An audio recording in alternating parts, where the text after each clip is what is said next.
আসসালামু আলাইকুম, সবাইকে ওয়েলকাম করছি মুন্নিজ ইজি কুকিংয়ে। আশা করছি সবাই ভালো আছেন। আজকে আমি একটি সিম্পল কেকের ডেকোরেশন দেখাবো। তো চলুন এটা আমি কিভাবে করব। আমি কেকটাকে বানিয়ে রেখে দিয়েছি ফ্রিজে। ঠান্ডা হওয়ার পরে আমি প্লাস্টিক মুড়িয়ে এটাকে ফ্রিজে রেখে দিয়েছি। তারপরে আমি হুইপ ক্রিম করার পরে এটাকে আমি বের করে 3টে স্লাইস কেটে নিয়েছি, 3টে লেয়ারে কেটে এটার মধ্যে আমি এখন একদম উপরের পার্টটা আমি নিচে দিয়েছি। এটা কাটার উপর ডিপেন্ড করবে আপনি কোন পার্টটা কোনটাতে দিলে আপনার কেকটা সোজা হয়ে বসবে। এরপর আমি এটার মধ্যে এখন হুইপ ক্রিম দিয়ে দিচ্ছি। দিয়ে হুইপ ক্রিম দিয়ে আমি আমার কেকটা ডেকোরেট করব।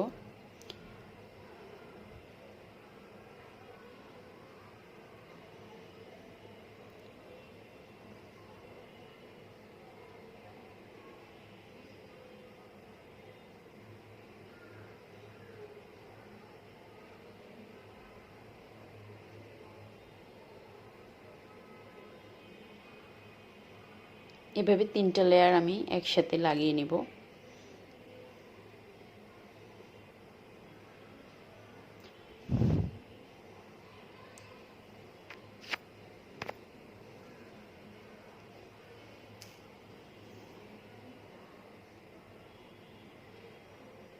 এটা আমার প্রায় 2 পাউন্ডের একটা কেক হবে।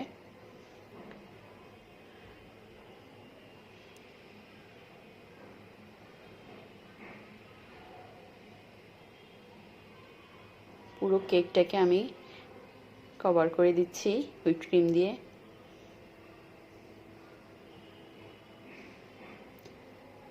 দেওয়ার পরে এটাকে আমি ফ্রিজে রাখবো। কিছুক্ষণ আমি ফ্রিজে রাখবো, তাহলে আমার কেকটা ভালোভাবে সেট হবে। অবশ্যই আপনাদেরকে কেকটা ফ্রিজে রাখতে হবে কিছুক্ষণ এভাবে ডেকোরেট করার পরে, তাহলে সেট হতে সুবিধা হবে। আপনারা এর পরেরটা করতে পরের স্টেপে খুব সহজভাবে যেতে পারবেন, খুব ভালোভাবে কাজটা শেষ করতে পারবেন। এর পরেরটা আমি ফ্রিজ থেকে কিছুক্ষণ রেখেছি। আমার হাতে যতক্ষণ সময় ছিল আমি 1.5 থেকে 2 ঘন্টা রেখেছি। আপনি 20 মিনিট, কমপক্ষে আপনাকে 20 মিনিট রাখতেই হবে। এরপর আমি একটি বাস্কেট নজেল নিয়েছি। বাস্কেট নজেলটা দিয়ে এখন আমি এই চারপাশটা আমি বাস্কেট নজেল দিয়ে করব। আর কেকের কোনোখানে চিকন বা মোটা থাকলে আপনি সেটা হুইপ ক্রিম দিয়ে কভার করে দিতে পারবেন, সেক্ষেত্রে বোঝাই যাবে না। এরপরে বাস্কেট নজেলটা দিয়ে আমি চারপাশটা কভার করে ফেলবো।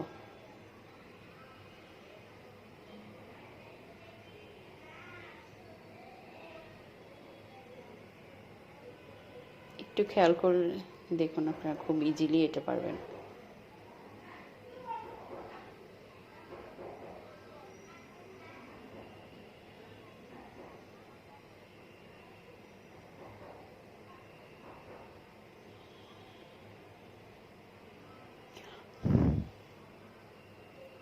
আমার চারপাশটা করা শেষ।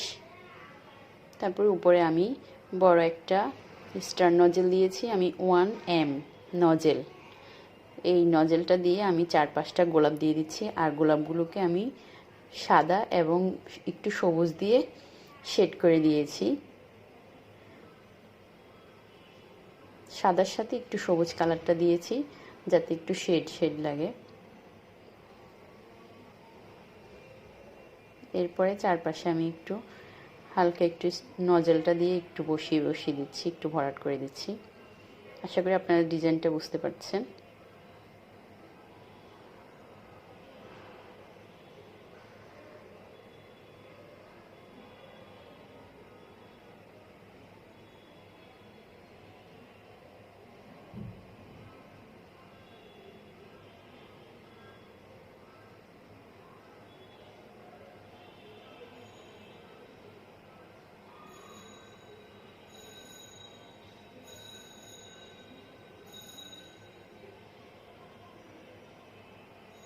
সিম্পল একটা ডিজাইন এবং করতেই খুব সোজা, আপনারা চাইলে এটা করতে পারবেন। এরপর আমি একটু পিঙ্ক কালার দিয়ে আবার ছোট একটা স্টার নজল দিয়ে এটা চারপাশে ফুল করে দিচ্ছি। তারপরে পিঙ্ক কালার দিয়ে আমি ছোট ছোট করে ফুল দিয়ে দিচ্ছি।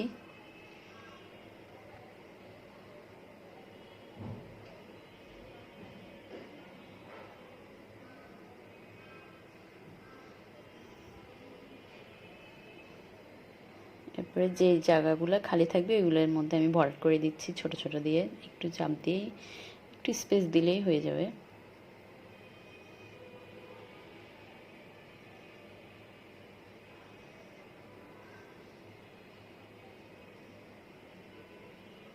এরপর ভিতরে আমি একটু লেখা লিখে নিয়েছি, লেখাটা যদিও ভালো হয়নি।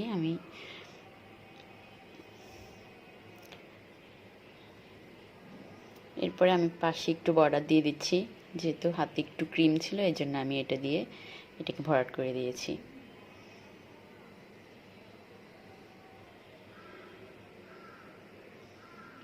লেখাটা যদি ভালো হতো তাহলে